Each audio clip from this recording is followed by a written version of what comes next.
What's up, guys? Thanks for watching the podcast. I truly appreciate it. I would really appreciate a like and a subscribe from you. That helps the YouTube channel grow. And I wanted to drop in and remind you one more thing. If you have any friends, family, or anyone you know looking to buy, sell, or invest in real estate, please have them call me. Get in touch with me via email at blake@blakebaker.net or on Instagram at blakebakerrealestate. Enjoy the episode. Welcome to the Under Contract podcast.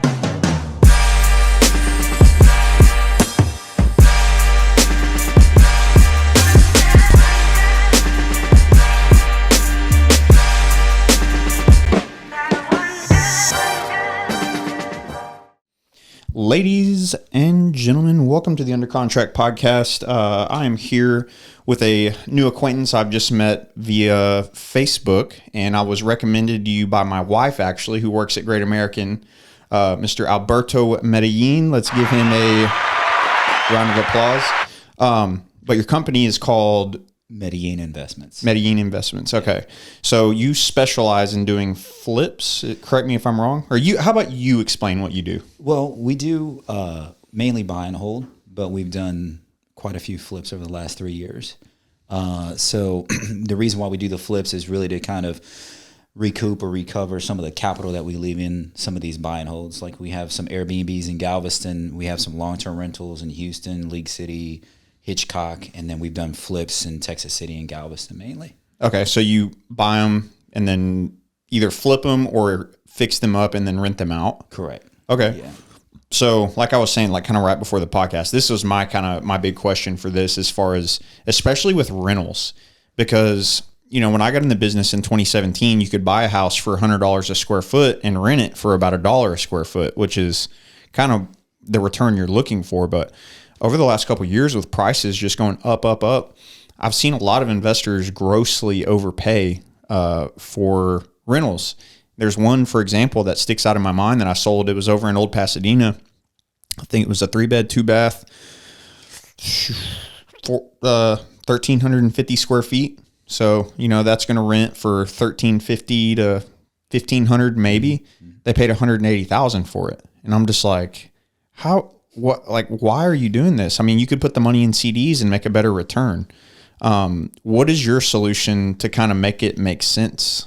I think most of our deals that we get are like off-market deals. Yeah. And so we kind of put our feelers out there. We let everyone, all of our circle, know what we're doing. You know, hey, we're real estate investors. We're looking for distressed properties, and that could be, you know, delayed maintenance, vacant houses, tired landlords, or if someone's like going through a tough time, you know, we can kind of step in and help them get through that tough time, offload the property to us, and then we can put a nice size, you know, chunk of cash in their pocket, and then we get a good deal. They've gotten a good deal. They're off onto the sunset, and then we're able to make those numbers work, especially on rentals. Yeah. So most of the MLS stuff, you know, that's on HAR, a lot of that is overpriced, especially in the market that we've been investing in Galveston. It's super expensive. Yeah. I mean, even distressed properties are very expensive that are listed on the market. So I was going to say, yeah, usually by the time a realtor gets their hands on it, it's a little bit overpriced. So it's all about buying it right, obviously. Right. Absolutely. You know, and I think if you have a seller that's realistic, then you can find good deals. I think a lot of sellers are still listing their properties and thinking about the pricing that came right after, you know, during the pandemic, right? When prices just skyrocketed, and then that kept going. And then we had the higher interest rates that started last year around May, June, and gone up even more this year. So flipping has become much harder. I will agree with you 100% there, but the deals are still out there. Not every one of our deals is a home run. Some of them are base hits. You know, not very big profit margins. Some of them have been losses. We struck out on one or two, you know, but those home runs kind of make up for it. Yeah. So you just it's more of an average. For sure. Yeah. I was going to ask you, actually, I had to pull up my notes real quick on this. I had some questions I had written down for you. So, how to know if it's worth it. So, I mean, I know the formula I've heard of is like, you take the ARV times 0.7 and then back out your expenses. Is that kind of what you do? That's our baseline. You know, we'll start there. And so you have to be really good at running your numbers. Either you're good at it or you've got someone on your team or you can rely on someone to help you run those numbers. Finding a good ARV is super important.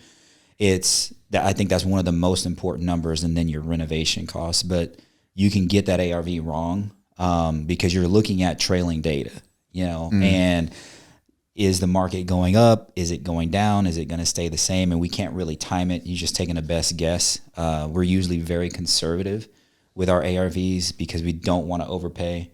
I'll talk about a couple of examples where we did end up overpaying. And yeah, we still do that 70% minus our renovation costs. We do just kind of some rough estimates. We have like a rehab estimator calculator that we use, walk through the properties. We've done about 19 front-end transactions in the past 3 years. So we're getting a little bit better at, doing rehab costs and stuff like that. We still have our contractor walk through with us. But I think ultimately, and if you meet with other flippers, they'll probably say the same thing. For it to be a good deal, we'd like to make 15% net on that ARV. So if that ARV is 40K, we'd like to walk away like after everything's said and done with 60K. That's a really good deal. If it's a lighter rehab type job and it can go faster, then maybe you take 10%. Right? Mm-hmm. I might be happy with 40,000 if it on a $400,000 home, if I can get done with the rehab in like 2 months and then sell it. So that's kind of how we do it. Okay. And as far as financing flips, flipping over the last 5 to 7 years, I would say, has gotten popular, with the TV shows about it. And, and I get a lot of people that don't really know the first thing about how to even go about, finding deals, financing deals, hard money, that type of thing. I feel like most people don't have the money to come, pay a couple $100,000 cash to start their first flip. So like, what's some things that if somebody's just getting into it, like just, I've never even looked into doing this before, but I want to start, what would you tell me? I think the first thing I would ask is, what's your financial house look like? Because when let's say you're not an entrepreneur, you're just working 9 to 5 and you're starting to save some money. I always ask up front, like, what's your financial house look like? Do you have a lot of credit card debt? Do you have multiple car loans? Things like that, because that takes your focus off of being able to build a business if you got all of this other stuff in the background. So first and foremost, get that stuff in order first. We had about 22,000 in cash. This was right around the onset of COVID, in like February, March 2020. And I don't know if you remember, but they were getting stimulus checks out. We did a cash out refi on our property in League City. We had a couple financial windfalls, like insurance was paid twice. So we got some of those checks in, and that kind of built this little nest egg for us, so to speak. And then we had about a $30,000 just line of credit, just sitting there if we wanted to use it. And the first 10 deals we did, maybe more, we used a hard money lender. Hard money lender lends on the asset, not necessarily like your W-2 income. Mm-hmm. It wants to look at what's the possibility with this asset. Are you going to flip it? Are you going to rent it? That kind of thing. It's really cool because they also help you underwrite the deal, analyze it a little bit. So they look at it because they have a vested interest in it, obviously. And that's how we got started. Some of these hard money lenders will lend you 100% of the purchase price and the renovation. Wow. If it fits within this equation they use, and they use that 70% rule. So if you can buy the property at 70% of the ARV minus renovations, and you can buy it below that, they'll roll the renovation into your loan. If you can buy it even cheaper, they'll roll the closing costs into your loan. So we got our first flip under contract in September 2020 in Galveston, and this, let me tell you how long ago it was, how long ago it seems. We paid $75K for it. It was in a shady little part of Galveston, but you get those little pockets anyway.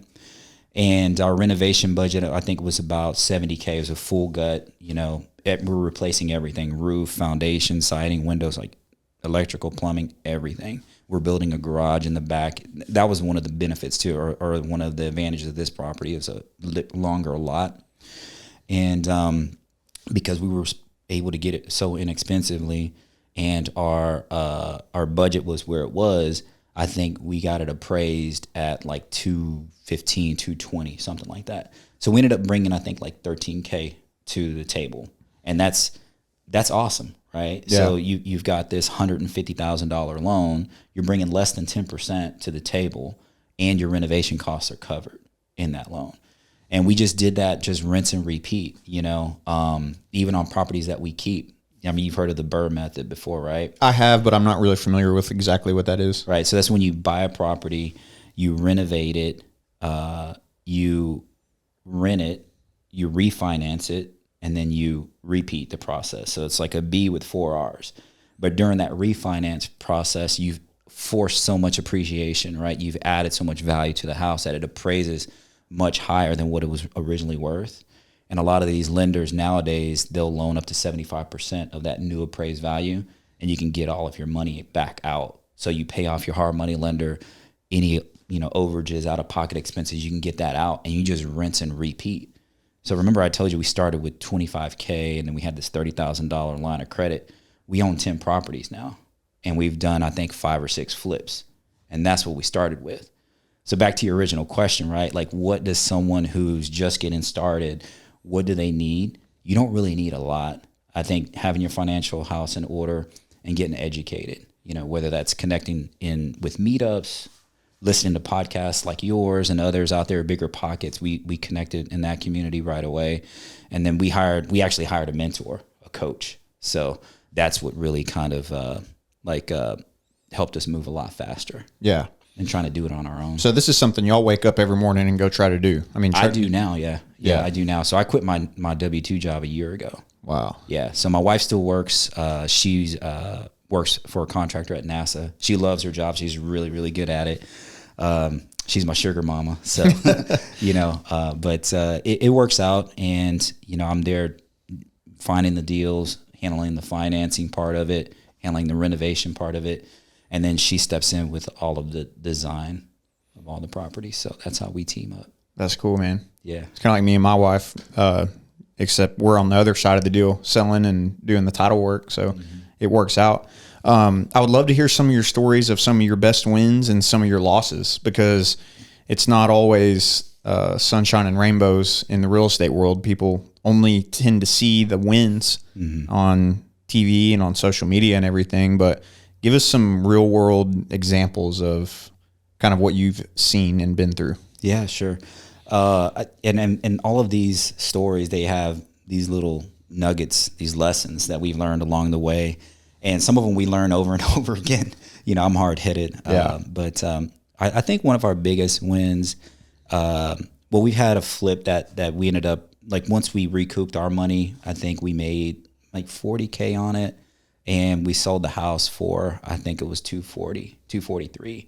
We made over a 20% return on that ARV. That one happened. We got it under contract in March of 2021. So I'm telling you, like, we're moving fast. And it was a house in Texas City, and they had this. I think our saving grace was they had this covered patio, like screened-in patio on the back of the house. And the final product, we ended up closing that off, putting carpet, put a mini split unit back there. So we kind of added all of the square footage back there. But we're using Jet Lending as our hard money lender. And, they come in, they do an appraisal. We provide them our statement of work and our budget, and they take that and the appraisal, and that's how they do the appraisal. We thought the house was going to appraise about 220, 230. It actually came back at 176. Whoa. One thing that we didn't take into consideration was this house was a pier and beam property. Yep. And all of the comps in this area were all slab foundations. So they reduced it a lot. So we ended up having to bring a lot more money to closing. We were able to negotiate the price a little bit more. I think our final purchase price was maybe $85,000. Big lot. It was a 20,000 square foot lot. House needed a ton of work though. It was a full gut as well. And I don't know if you remember, but around February, March was when the freeze happened. 2021, this big freeze happened, and we hired this contractor, this general contractor. I'm working full time. My wife's working full time, so we hired general contractors to handle the jobs. He starts working, gets started right away. We're getting permits pushed through Texas City. And then work just stopped for like 6 weeks. And every week I'm meeting with him. It's like, hey, what's going on? And he gives me some reason why. Supply chain issues. Everybody is at the stores getting everything for plumbing and this and that and the other. I'm like, okay, well, we should be working on this. Let's do the exterior. Let's put the windows in. And well, now the windows cost X amount of money, right? Ultimately, what we ended up finding out was, and he told us this to my face, was, hey, the payment that you made, I had to make my hard money payment with that. So when I get that recouped, I'm going to come finish your job. I mean, I was just kind of livid at that point. Why did he have? He had another project going on, his own project. Oh my God! And see, this isn't stuff that I'm afraid to admit because it happens all the time, right? Investors are kind of misled by some shady characters, but for some reason, and ultimately we ended up completing the project with him. He did finish the project, and he finished it. We believe he probably went about 10 or 15K over budget, but we ended up just paying him exactly what we agreed on. So we felt like we probably got about $10,000 more of work just because of the slowdown. Most contractors don't do that. They're just going to keep charging you. So we ended up finishing that job, listed it in August. We were supposed to be done in like 2 months. It took us about four or 5 months. Listed it for $245 and we sold it for $245. So we bought it for we bought it for $85. We put $60 to $70K into it, and then we had some overages, but we ended up making about $40,000 on that one. So big win for us. From the flip side, lots of lessons learned. Yeah, pulling the plug. It's hard to fire contractors, especially once you get so deep with them. Once you get so deep, exactly, because it's going to cost you more time, and when you have a hard money loan, time is money. And usually that new contractor is going to come in. It's probably going to cost you more anyway. Yep. They're wanting to redo things and whatnot. So big win for us, but lots of lessons. More recently, one of the losses that we had, and again, learning experiences, right?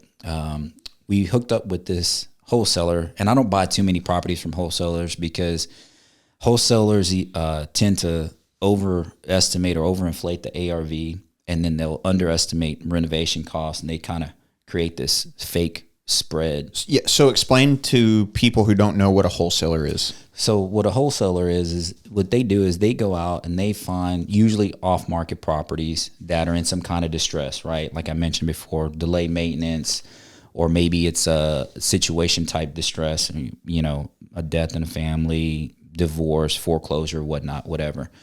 And they go negotiate with this homeowner for a price, let's say $150,000 to sell that property.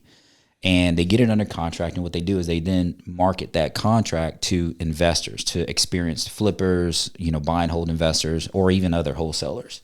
And they'll market that property and say, hey, I've got this house for sale, or this contract for sale for $160,000. And they'll go through the same, the investors go through the same due diligence, right? They come take a look at the house, run their numbers and everything. And if it makes sense to that investor, the investor says, okay, I'll take it. And that wholesaler assigns the contract to that investor for $160K.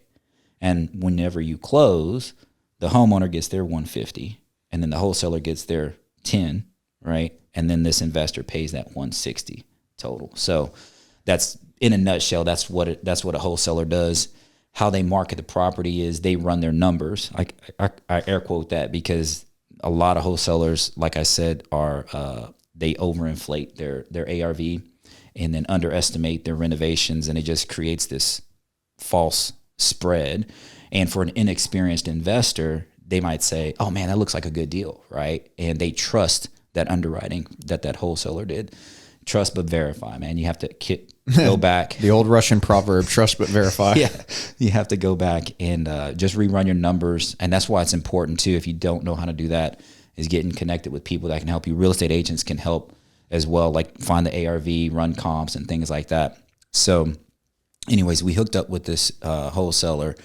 He had a property in Clear Lake Shores. Clear Lake Shores, really cool niche community over there. Yeah. It's got these boat slips. It's really cool area to live in. And we bought the property. and it was in really good shape. It just needed cosmetic stuff. I think we ended up putting like less than $20K into the deal. How long ago was this? This was recent. We bought the house in September of 2022. Was it on the canal by chance? No, it wasn't. No? Okay. No, it wasn't. So we bought it. We actually bought 2 properties from this same wholesaler right around the same time. So this was September 2022. And we're like, okay, look, we're going to get done with this probably by mid-October. We're going to list it. And we think we can get, $420, $440 for it. So we paid $300. So if you do the 70% rule, we way overpaid for the house. Let's just say $400. That's $140. That's $280 max purchase price minus renovations, right? And what do you allot for renovations on that? So we allotted about 15, 20K in there. So we're $320, and we used a hard money lender to purchase. So we've got closing costs and things like that. So you really should have paid $260? Yes. Yeah. Dang. Again, right? Thinking we can flip this really quick. We'll take 30, 40K. So if a deal will go quicker, you'll pay more, right? We'll pay more. Yeah, we'll pay more. It's hard, and that's where you can get into trouble. So we did all that, finished the renovations. Renovations went off very well, and we listed it in November. We listed it for, I think, for $415, $420. Immediately, we started getting feedback. Oh, did you know that this house is the only house that's on the ground? Every other house on this street was elevated about 8 to 12 feet. And I did not pay attention to that at all. It's a cute house. It's a big lot, really, really cute house. Didn't pay attention to that. Did it flood before? It did not flood in Harvey, but it flooded in Ike. Right. Okay. So, and you can look up that your insurance agents can look up that stuff too. So that's another thing on due diligence. Like, look and see what your base flood elevation is. If they have a elevation certificate. Mm-hmm. What if they have flood insurance? If that flood insurance is transferable, right? Because sometimes they'll redo all the elevations or the flood zones, and if you go to write a new policy, it'll be crazy high. But sometimes you can assume and be grandfathered and keep that seller's same rate, and it's a lot cheaper. Correct, especially in that area. Correct. And we were negotiating with potential buyers that they could assume we had flood insurance. But the flood insurance was pretty high. It was about $4,500, Anyway, we ended up just having it on the market, price drop after price drop after price drop. And we had a couple lowball offers at the end of this, and we ended up finding a buyer that was willing to, buy it for a little bit less than what we were selling it for at that point. But by that point, we were probably out. I think at the end of the day, we lost about $17K. Like when it was all said and done, we got our partial money back, and then we ended up leaving that in the deal. Hard money lender got paid. We used that was the first time we used a private money lender to fund the closing costs and renovations. So he got paid, and then we got some of our money back, but not all of it. Yeah. Grand scheme of things, right? We're talking long term, 10, 15 years from now, that little deal she's going to be a little blip on the radar. Yeah, and that's one of the parts of success that people don't want to see is those lessons, right?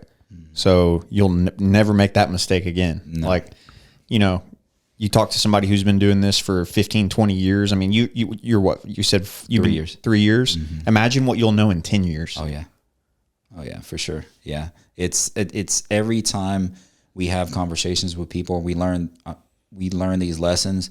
I'm writing down all of these questions that I should have asked. And then the next person I'm talking to, okay, well, what about this? What did you do about this?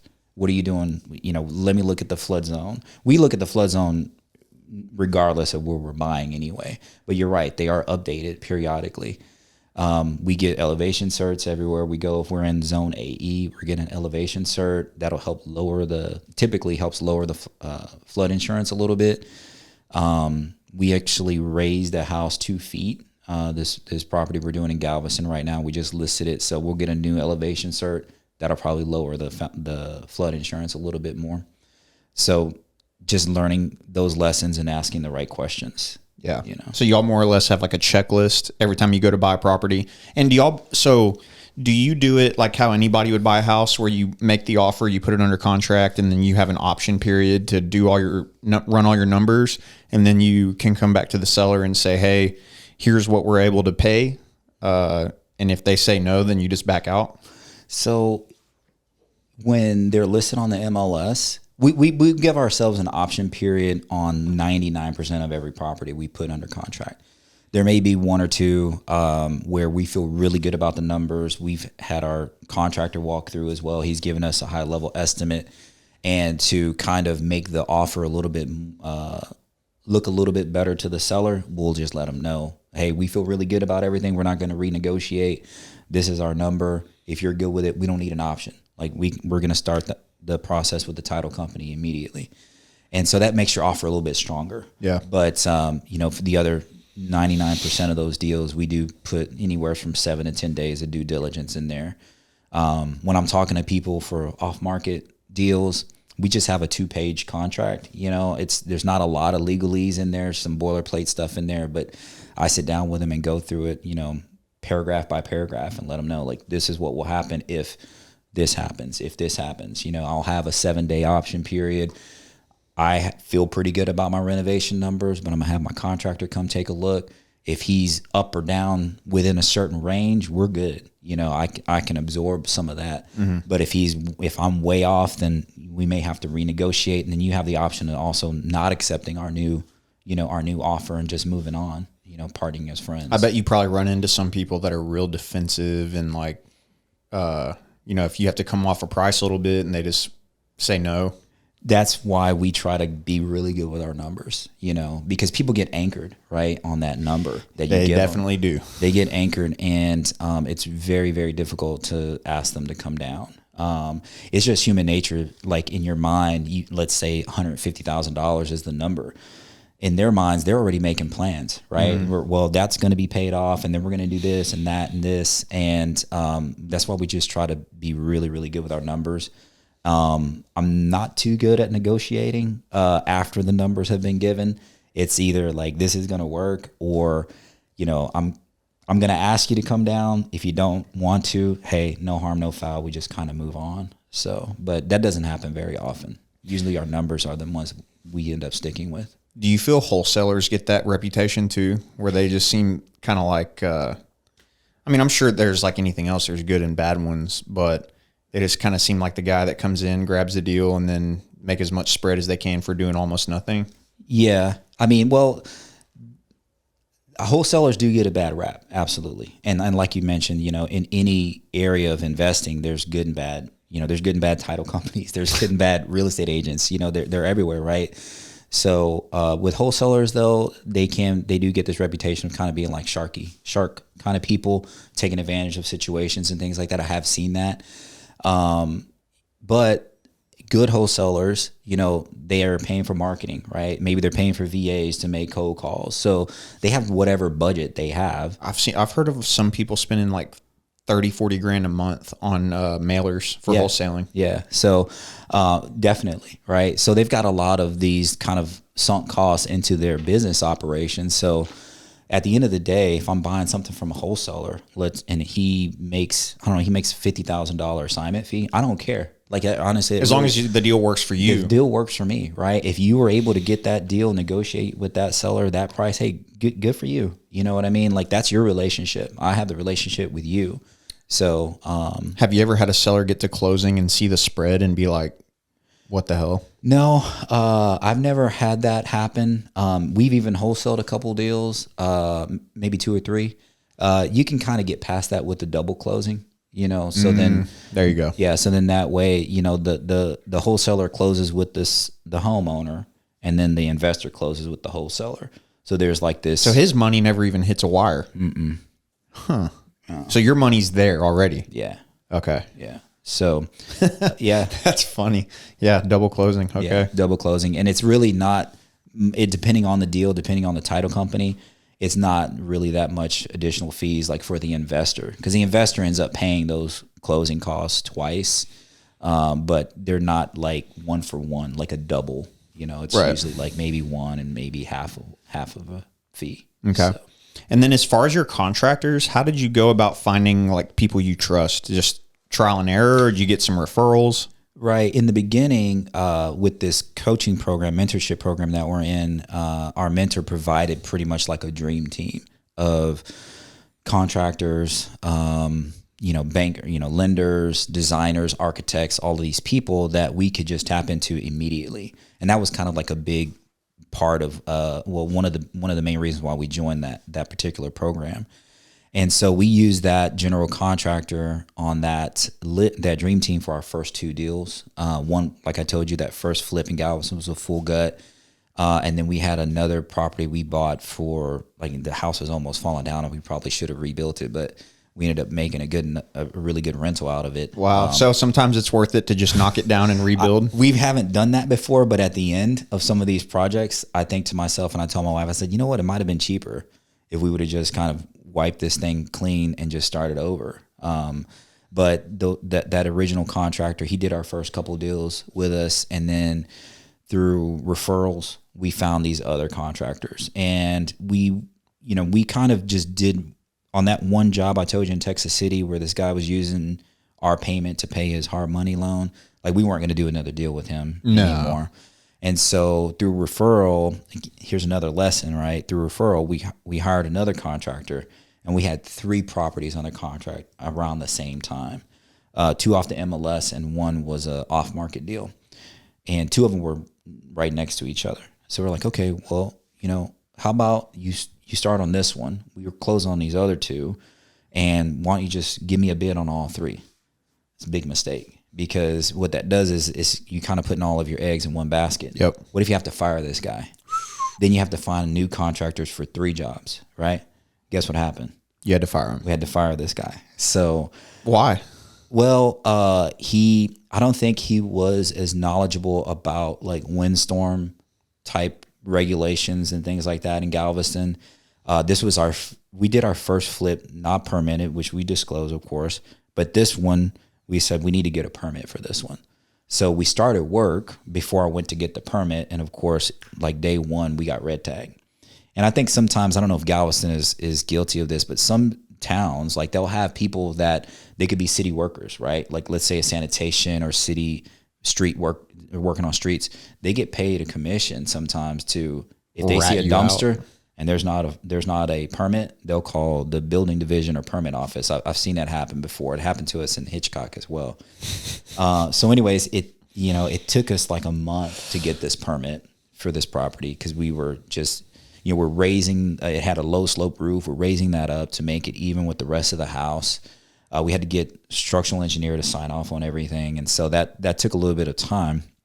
Anyways, he comes in, starts working again once we get the permit cleared, and then work just really, really slowed down. And I just like, why? What's going on? It was excuse after excuse. Well, my guys are coming from Houston and this and that and the other. I'm like, well, you knew we were gonna. You knew where it was. You know where it was, right? And he had just started work demo on one of the other properties, the side by side properties, and work was just sitting there for so long, like maybe 2 or 3 weeks. And I'm getting better at trying to, like, turn around these guys, like not waiting 6 weeks. And I just said, you know what, like, we're done. Let's just be done and don't come back to the job site. Whatever I owe you at this point, let me just pay that and we'll move on. And that's what happened. And then I went out and got multiple bids again. We did end up hiring one contractor to finish all 3 jobs. They did a really good job. Much more expensive than the original contractor was. Yeah. But at the end of the day, they really helped us renovate 3 beautiful properties that we're super proud of. Nice. Yeah. And they're all Airbnb properties right now in Galveston. I feel like construction like that is probably something where you run into guys that they're just like, oh, I'm going to start a construction company, even though I really don't know much about construction. So they're like the guy that they're more of a broker, where they're the front man, and then okay, you want to do this, this, and this. Okay, we got you. And then they sub out everything. Correct. They hire other companies to do it. So they're just like a middleman, like right. Almost like an agent, a construction agent. Yeah, like a project manager or something like that in between. But yeah, you're exactly right. They just sub it out. And if they don't have the proper contacts or network, your job can take longer. The quality of the work is not going to be that great. Typically, they're going to overcharge you because they're not really familiar with how to, price out a job, or you'll get slapped with a bunch of change orders at the end. So they quote you like, have you ever had somebody quote a job like super low, and you're like, wow, it looks great. And then when it comes to actual pricing, they're like, hey, we need a few more grand for this and that. Yeah, that has happened before. And I'm a big. Do you listen to Reed Jocko Willink? So I don't actively listen to his podcast, but sometimes I'll just happen to tune in on YouTube TV like at night before bed and stuff. Yeah. So he wrote this book called Extreme Ownership. Yep. Where, basically you take ownership for everything in your life. And so whenever I have an issue or somebody screws me over or whatever it is, I look into myself and say, okay, what part did I play in this? Yep. Why did I allow this to happen, or how did I allow it to happen? And so whenever I feel like I'm overcharged or there's a bunch of change orders at the end, I go back and I look at the estimate. I say, oh yeah, you know what? You're right. It didn't include this, and this, and we added that at the end. So yeah, you're right. You're justified in what you're asking me to pay for at the end because we need it, but I didn't catch it in the beginning. So that's kind of on me, right? Mm-hmm. So I had to get better at reviewing job estimates and things like that to make sure they're exact. That's another good lesson for new people, new flippers is whenever you get that estimate, like go over it 2 or 3 times, rewalk it with your contractors, make sure it covers everything that you want to do. Because at the end of the day, if you're asking them to do something extra, they're not, being jackasses by charging you more for it. You're asking them to do something that they need to be paid for. So it makes things easier when you can just, I don't want to say blame yourself, but just take ownership. Yeah. You just take ownership rather than playing the victim. Right. Yeah. Because that's easy. It's easy to do that. Very easy. And usually you repeat it over and over again. It's not very constructive. Mm-mm. Yeah. No. Cool, man. Well, 40 minutes in, good little podcast. I got to get over to Friendswood, but I appreciate you stopping by. If you have any social media pages you want to plug or promote, the mic is yours. Yeah, sure. So we're on Instagram, Facebook as Medellin REI or Medellin. That's how you say it? That's how Medellin. You say it in English, yeah. That's how white people say it. Hey, I was I said Medellin. You did say Medellin, and so that's perfect. Yeah, Medellin REI. We have a vacation B&B Instagram as well for our Airbnb properties that we have in Galveston. So that's pretty much it. You can follow me or request a friend request on Facebook, Alberto Medellin, my wife, Julia Medellin. So we love to network. We love talking about real estate to anyone that will listen to us. So it's just a lot of fun, just, sharing everything that we have. Yeah, man. I love your mindset. I love your abundance mindset. But as before the podcast, I told him if I felt like I was intruding by giving, having too many questions, that he was going to give away secrets. And he said, "Oh, don't worry about that. I have an abundance mindset." Yeah, and I identify with that, and I love that. For sure. Thanks for having me. Yes, sir. Appreciate it.